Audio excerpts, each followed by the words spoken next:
For those of you that have watched my channel for any length of time, you know that I do a lot of beaver snaring, and you know that I like to use fiberglass fence supports or fiberglass fence poles for my snare supports. The fiberglass poles I buy at Tractor Supply. They're 4 feet long.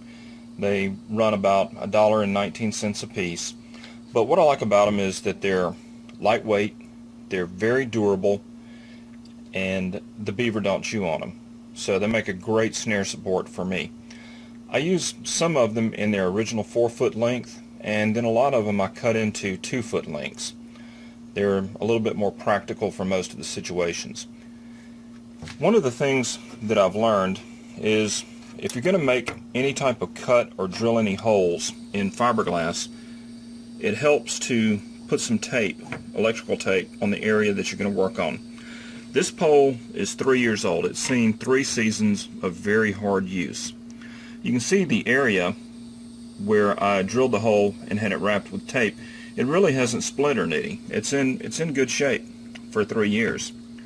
However, the second hole where I didn't use any tape, look at it. You can see this is just splintered everywhere. It just didn't hold up. So lesson number 1, anytime you're going to cut or drill these poles, do yourself a favor and wrap it in some electrical tape. It's going to save you a lot of grief down the road. Now you'll also know if you're watching my videos regularly that I'm a big believer in number 9 support wire for snares. The number 9 wire is very stiff. It does a great job of holding the snare in place, and it doesn't wear out. But these are 3/8" poles, and I have to drill a fairly large diameter hole to get the 9-gauge wire through it.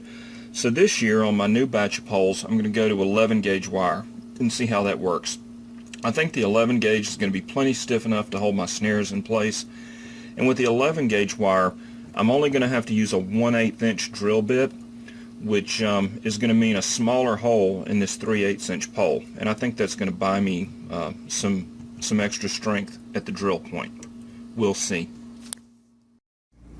Okay, so to make these snare supports, it's very simple. You just simply take a 4-foot pole and cut it in half. If you'll notice, I've got the top wrapped with electrical tape. I'm using a hacksaw to make the cut, and it makes a nice clean cut, no splinters or nothing. The next thing I'm going to do is I'm going to use a 1/8" drill bit, and I'm going to drill 2 holes about 2 inches apart. After you've got your 2 holes drilled, and you'll notice that I've wrapped both areas with tape before I drilled the hole to make sure that it didn't splinter on me, is I'll take 18 inches of 11-gauge wire, and I'm going to pass it through the first hole, bend it down, run it back through the second hole. What that does is that makes sure that the wire is not going to swivel or flop around. It's a rock solid connection. And finally, I just bend the wire down so that it lays next to the pole. At this point, the snare support is finished. Well, here's the finished product. I've probably got about 60 or 75 cents into each one of these poles.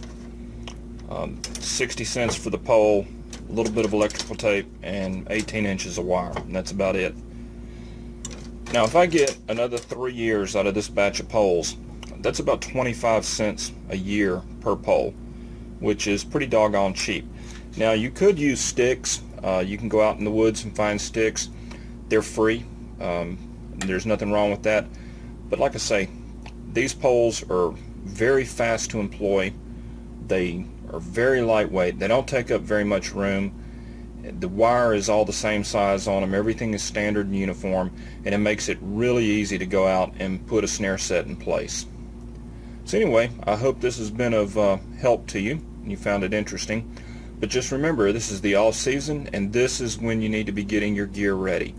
You don't need to wait to the last minute. You need to get out here, take advantage of the fact that it's too hot to get out in the woods and fool around, and get your gear inventoried, get it cleaned, get everything replaced, go through all your cables, all your snares, all your supports, and make sure that come trapping season you're ready to go.